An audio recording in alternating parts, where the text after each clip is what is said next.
Welcome back to Bellum's Family Cooking Channel. We haven't been here in a while, but we're back. And today, what we will be doing is bringing to you some fried ribs. That's right, I said it. Some fried ribs.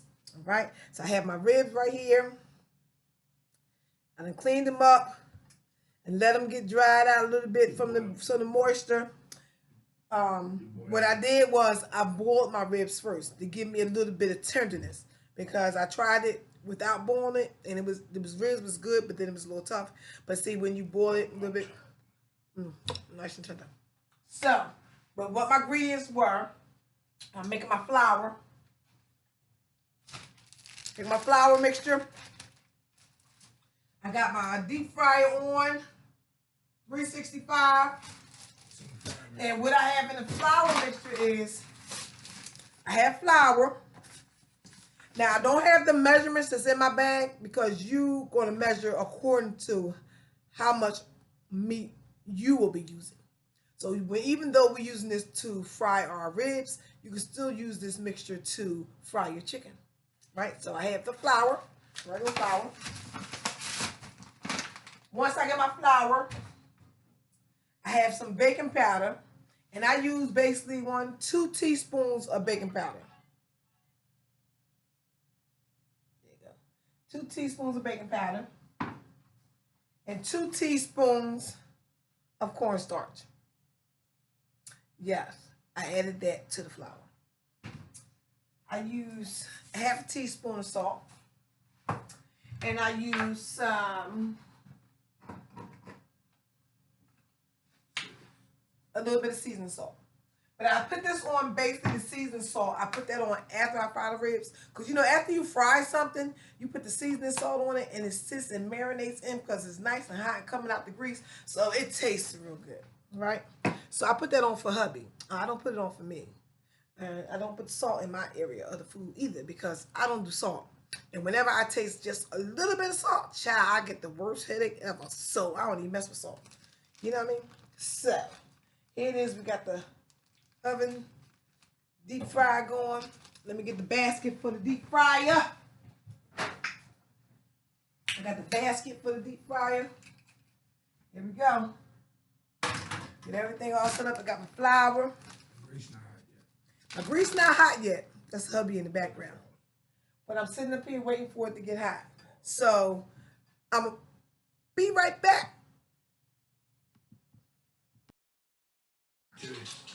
No, it's not Tootie. Alright. I'm flouring my ribs. I want y'all to see me do that so that you know I put it in the mixture.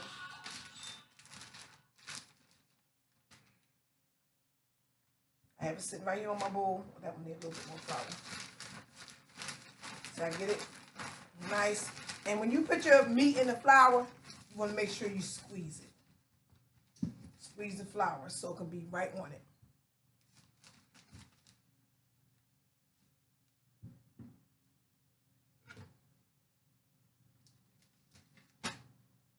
Even the little pieces, I say the little pieces too. I say, baby, I don't see too much meat. I'm telling you, ain't nothing wrong. I see some of them got is nice and medium, and some of them a little meatless. Yeah, well, when you boil them down, I try to pull the meat away from the bone, the way it's supposed to be.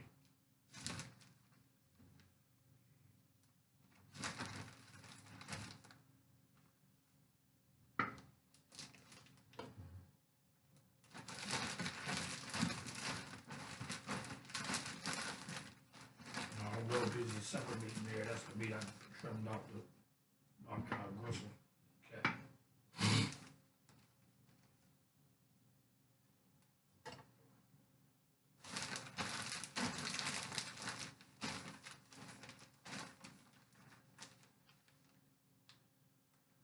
Yes, I have a plate sitting in front of me that when I flour, I'm taking it out and I'm sitting it on the plate so that it'll be ready to go directly into the fryer. Once the fryer reaches 165 degrees.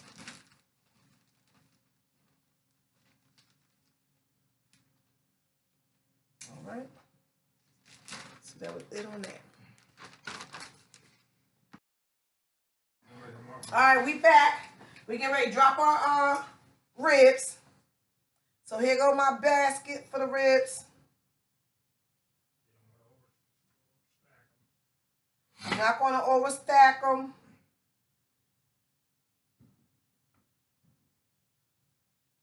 Let me see. I'm making sure that I have enough room. Make it was enough to do 2 orders.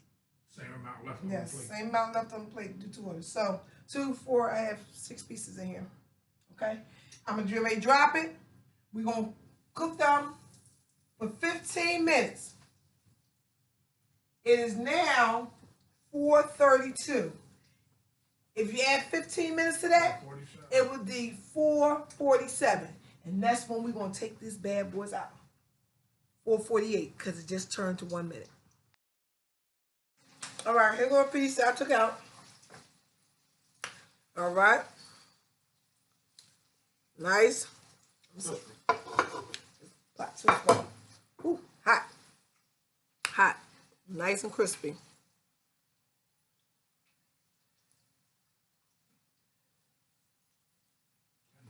Nice tender. See how it's coming apart?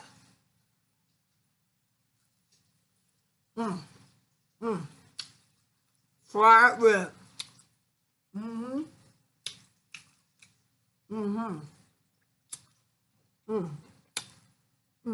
Hot. You hear that crunch?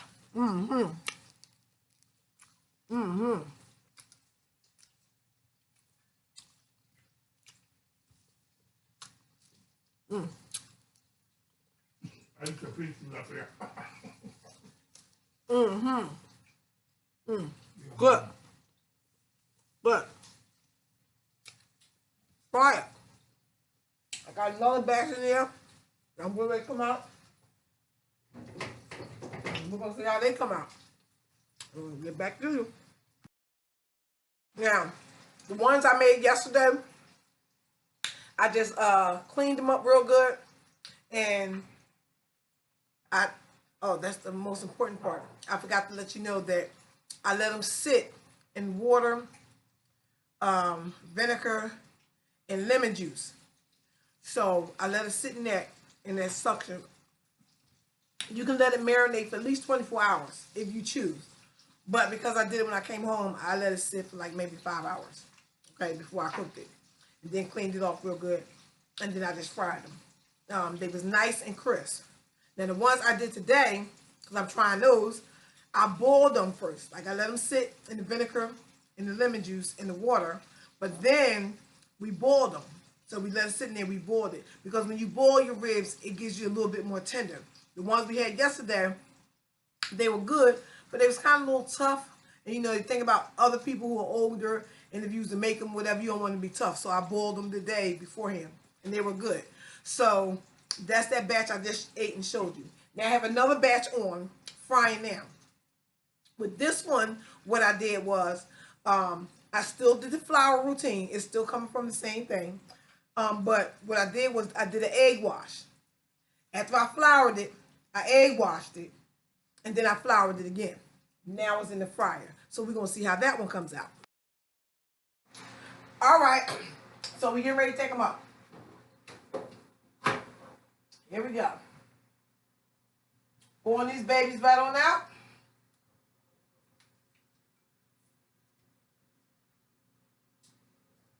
Deep fried. Now that's how they supposed to be. And here we go. Fried ribs. Look at that. I want to make sure you get the perfect picture. Yes, look at that, baby. Look at those ribs. Fried ribs. Now, because I boiled them first, then I floured them, but then I egg washed them and floured them again because of the boil process. But if you don't boil them first and just cook them, you know, clean them up and flour them, they'll still come up nice and crisp like this. But when you boil them, you have to do the extra step, which is the egg wash. Thanks for watching. Stay tuned because we have more lovely foods coming your way.